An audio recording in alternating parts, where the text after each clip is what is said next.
ఏంది వెంకీ సంగతి అంటే అదిరిపోద్ది సంక్రాంతి అని, ఏంది బాసు సంగతి అంటే మనదే కదా సంక్రాంతి అని, ఇరగదిద్దాం సంక్రాంతి అని అంటాం. ఇక్కడ ఈ సందర్భంగా ప్రత్యేకించి మనదే కదా సంక్రాంతి, ఇరగదిద్దాం సంక్రాంతి అనేది కేవలం మన శంకర వరప్రసాద్ గారిదే కాదు. ఈ సంక్రాంతి మొత్తం మన తెలుగు పరిశ్రమది అవ్వాలని మనస్ఫూర్తిగా కోరుకుంటున్నాను. అందరికీ డార్లింగ్, ఇందా మన అనిల్ చెప్పినా ఎవరు చెప్పినా, ప్రభాస్ రాజా సాబ్ కానీ, అన్నయ్య అంటూ ఆప్యాయంగా పిలిచే నా తమ్ముడు రవితేజ సినిమా కానీ, అలాగే మా ఇంట్లో సరదాగా తిరుగుతూ చిన్నప్పటి నుంచి పెరిగినటువంటి శర్వానంద్, నారే నడుమ మురారి కానీ, నాకు గురువుగా నన్ను భావిస్తూ నా శిష్యుడిగా ఉన్న నవీన్ పోలిశెట్టి, వీళ్ళందరి సినిమాలు కూడాను ఈ సంక్రాంతికి సూపర్ హిట్ అవ్వాలని, తద్వారా వాళ్ళకి విజయం లభించడమే కాదు, తెలుగు సినిమా పరిశ్రమకు, నిర్మాతలకు, బయ్యర్లకి వీళ్ళందరూ కూడా సుభిక్షంగా ఉన్నప్పుడే అదే నిజమైన సంక్రాంతి. ఆ సంక్రాంతి కావాలనే కోరుకుంటున్నాం, జరుగుతుందని ఆశాభావన వ్యక్తం చేస్తారు. అది మీరు ఇచ్చి తీరుతారన్నటువంటి ప్రగాఢ నమ్మకం అయితే నాకు ఉన్నది. ఈ 2026 సంక్రాంతి తెలుగు పరిశ్రమ మర్చిపోకూడదు. అలాంటి సంక్రాంతి మీరు మాకు ఇవ్వాలి. ఎందుకంటే ఇక్కడ ప్రతి cinema comedy genre, family genre తోటి, ఎంటర్టైన్మెంట్ జోనర్ తోటి పర్ఫెక్ట్ సంక్రాంతికి వచ్చే సినిమాలు ఇవన్నీ, సంక్రాంతికి నచ్చే సినిమాలు ఇవన్నీ. కాబట్టి ఈ సంక్రాంతి అన్ని సినిమాలు బాగా ఆడతాయి అనుకుంటున్నాను. ఆడేలా చేసే బాధ్యత మీది. దయచేసి అన్న సినిమాల్ని థియేటర్కి వెళ్ళే చూడండి, థియేటర్లోనే ఆస్వాదించండి, అలాగే మీరు ఆశీర్వదించండి కూడా. ఆల్ రైట్, ఇక అది ఆ పక్కన పెడితే, చాలా కాలం క్రితం మా దర్శకేంద్రుడు రాఘవేంద్ర గారు ఎప్పుడో మాట్లాడుతుండేవారు, బాబాయ్ నీకు అనిల్ రావుపూడి సినిమాలు ఎన్ని చూసావో తెలియదు కానీ అతని కామెడీ టైమింగ్ కానివ్వండి, అతను హుషారు కానివ్వండి, చూస్తుంటే నాకు మళ్ళీ మీతోటి అతను చేయగలిగితే ఆ ఇద్దరి కాంబినేషన్లో వచ్చేటటువంటి సినిమా అసలు వేరే లెవెల్లో ఉంటుంది. ఐ విష్ మీరు త్వరగా చేయాలని, కలవాలని నేను కోరుకుంటున్నాను. అది ఎప్పుడు వస్తుందో ఏంటో తెలియదు. ఎన్నో సంవత్సరాల క్రితం అన్నారు, కానీ సరిగ్గా ఈ సంవత్సరం బిగినింగ్లోనే ఆయన చేతుల మీదగానే క్లాప్ కొట్టి ఈ సినిమా ప్రారంభించారు. అది ఆయన మనసులో మాట, ఇది పెద్ద సూపర్ హిట్ అవ్వాలి అని చెప్పేసి. ఎందుకంటే ఆయన కామెడీ లైక్ చేస్తారు. ఆయన సినిమాల్లో ఘరానా మొగుడు ఎంత విజయం సాధించిందో అలాంటి విజయం సాధించాలి ఈ సినిమా అంటూ ఆయన ఎన్నోసార్లు నాతో చెప్పుకుంటూ వచ్చారు. ఎన్నోసార్లు సెట్కి రావాలని పిలవ వేయడం కూడా మరి అడిగారు, మనమే పిలవలేదు.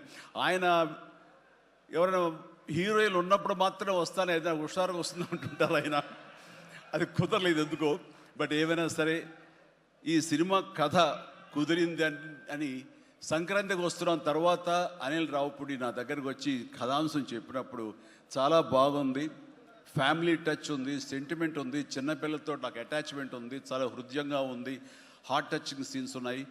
ఇలాంటి సినిమాకి ఆ కామెడీ జోనర్ సినిమా కలిస్తే కనుక నీ స్టైల్లో చాలా బాగుంటుంది. నాది ఒక ఎస్పీజీ క్యారెక్టర్ కాబట్టి ఇది నేను కొంచెం వైవిధ్యంగా డిఫరెంట్గా చేస్తే కనుక డెఫినెట్లీ బాగుంటుంది. డిజైన్ చేద్దామంటే అస్సలు వైవిధ్యం వద్దండి. మీరు ఏ సినిమాలు అయితే గతంలో చేశారో, ఏ దొంగ మొగుడు, ఘరణ మొగుడు, రౌడీ అల్లుడు, అన్నయ్య, ఇలాంటి సినిమాలు ఏవైతే ఉన్నాయో, ఇది చంటబ్బాయి, నాకు అలా ఉంటే చాలు. ఎందుకంటే అలాంటివి అప్పట్లో జనం చూశారు, వాళ్ళందరూ ఇప్పుడు చాలా పెద్దవాళ్ళు అయిపోయారు, వాళ్ళకి అది గత స్మృతులు, చాలా తీపి జ్ఞాపకాలు. ఇప్పుడున్న జనరేషన్ మీరు అవి ఎలా చేస్తారో కూడా వాళ్ళకి వాళ్ళకి ఏమీ తెలియకపోవచ్చు. కానీ అది ఇది తెలిసిన మధ్యలో పుట్టి మాలాంటి వాళ్ళం అది మళ్ళీ ఈ జనరేషన్ గుర్తు చేసి మీరంటే ఏమిటో తెలియచెప్పాలన్న నా ప్రయత్నానికి మీరు చెయ్యాలి. ఆ విధంగా నేను అన్నందుకు ఐ థింక్ ఓకే. ఇంకా అలా చేయటం కనుక అది నా కేక్ ఒకటే. మీతో అలా చూడాలి నా కోరిక అంటూ ఎప్పుడెప్పుడు సినిమాల్లో ఏమేమి సీన్స్ ఉన్నాయో అవన్నీ కూడా పొందుపరిచి ఒక క్యాప్సూల్లా చేసి ఆయన దాన్ని ఫోన్లో పెట్టుకునేవారు. ఏదైనా ఒక సీన్ ఉంటే కనుక ఈ సీన్ని ఈ సినిమాలో ఉన్న ఈ కామెడీ టైమింగ్ తోటి దీన్ని కన్సీవ్ చేశాను, అలా మీరు చేయాలని. అండ్ ఈ సీను ఈ సినిమాలో పలానా సినిమాలో గరడమ్మకులాగా ఇలాగా వైఫ్ తోటి మీరు కన్సీవ్ చేసి అలా చేయాలంటూ చాలా చక్కటి హోంవర్క్ చేసుకుని నా బాడీకి నాకు ఏది కంఫర్టబుల్లో ఆ విధంగా తను ఆ సీన్స్ని కన్సీవ్ చేసుకుంటూ చాలా చాలా సరదాగా చేసుకుంటూ వచ్చాం. ఈ సినిమాలో నవీన్ మన అనిల్తో చేయటం అనేది నాకు ఒక చక్కటి ఎక్స్పీరియన్స్. అంటే ఈ ఎక్స్పీరియన్స్ ఎలాంటిది అంటే సినిమా షూటింగ్ అయిపోయిన ఆఖరి రోజున చాలా ఎమోషనల్గా ఫీల్ అయ్యాను నేను. ఎందుకంటే ఏదైనా ఒక సినిమా అయ్యిందంటే అబ్బా చాలరా అయిపోయింది, ఇంక చాలు గుమ్మడిగా కొట్టేస్తారు, ఇంక మనం వేరే సినిమా షిఫ్ట్ అయిపోవచ్చు అన్న ఆ మూడ్లో ఉంటాం. కానీ సినిమా అయ్యే రోజున ఆఖరి రోజు అయితే కనుక నేను ఈ కాలేజీ వదిలేసి వెళ్ళిపోయి ఆఖరికి చూడండి ఫేర్వెల్ పార్టీ అప్పుడు అందరూ ఒకళ్ళొకరు ఎమోషనల్గా ఉంటారు. వేరే మళ్ళీ ఎప్పుడు కలుస్తారో ఎలా కలుస్తారో తెలియని పరిస్థితి. అలాంటి ఎమోషన్ ఎందుకో లోనయ్యాను. అది నాకు ఎప్పుడు అంతకుముందు అనుభవంలో రాలేదు, ఎప్పుడు లేదు నాకు. అలాంటి ఫీలింగ్ వచ్చింది. అనిల్ ఏంటంటావు అనిల్ అని. ఏమో సార్ నాకు అదే ఫీలింగ్ ఉందండి అని. ప్రతిరోజు ఒక ఎక్స్కర్షన్కి వెళ్ళినట్టు, ప్రతిరోజు ఒక పిక్నిక్ వెళ్ళినట్లుగా సరదాగా జరుగుతూ మార్నింగ్ 9 నుంచి 8 నుంచి ఈవినింగ్ 7:30 8 వరకు కూడా ఎంత చక్కగా సరదాగా జరిగిందంటే నాకు ఎప్పుడు ఇంత బాగా జరిగిందంటే మరీ పూర్వం ఆ రోజుల్లో అది గుర్తుకొచ్చింది. కానీ ఈ మధ్యకాలంలో ఇంత సరదాగా ఎంత హుషారుగా జరిగిన సినిమాలు అయితే నాకు ఇది చేయలేదు.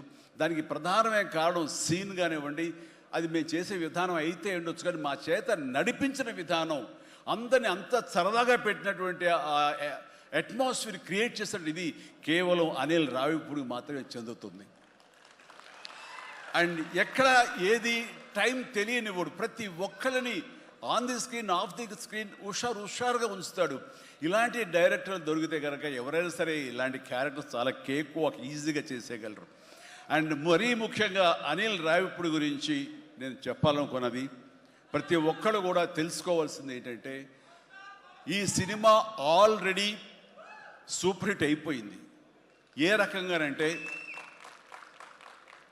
బడ్జెట్ పరంగా విత్ ఇన్ ది లిమిట్, అలాగే డేస్ పరంగా అనుకున్న దానికంటే తక్కువ రోజుల్లో ఇది అత్యద్భుతంగా తీయగలిగాడు. ఒక సినిమా సూపర్ హిట్ అయిందని ఎలా చెప్పగలవంటే డైరెక్టర్ మొత్తం తన గ్రిప్లో ఉంచుకుని అది బడ్జెట్ దాటనివ్వకుండా విత్ ఇన్ ది టైం చేయగలటం అనేది ఆ సినిమాకి అది మొదటి సక్సెస్. ఎన్ని సినిమాలు ఈ రకంగా ఉన్నాయో చెప్పండి అంటే చాలా తక్కువగా మనం లెక్క పెట్టుకోవాలి. ఆ రకంగా ఇది మొదటి విజయం సాధించింది. రెండో విజయం రేపు 12వ తారీఖున ప్రజల ముందు మీరు నిర్ణయిస్తారు ఎంత ఘన విజయం మీరు మాకు ఇస్తారు అన్నది.